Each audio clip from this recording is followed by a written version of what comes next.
bu formada karışım olur.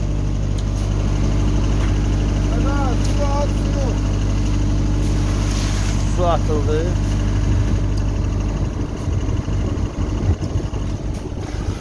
Çivildi. Güzel. Suyu aç oradan. Siment. Bu açık simentdir. Məşoqlara vurublar. Bak. 40 kiloluk simentdir.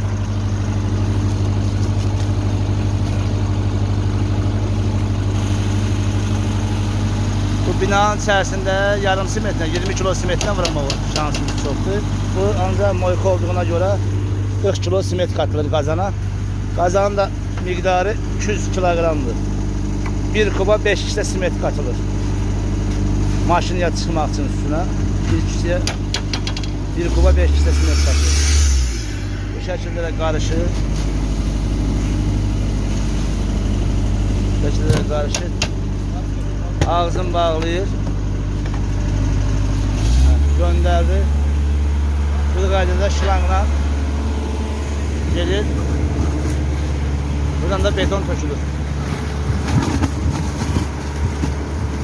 54 mərtəbə yüksəkliyə vurmaq qabiliyyəti var.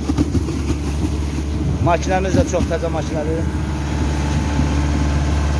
Sıfır makinədir. Mastarçımız mastarlayır.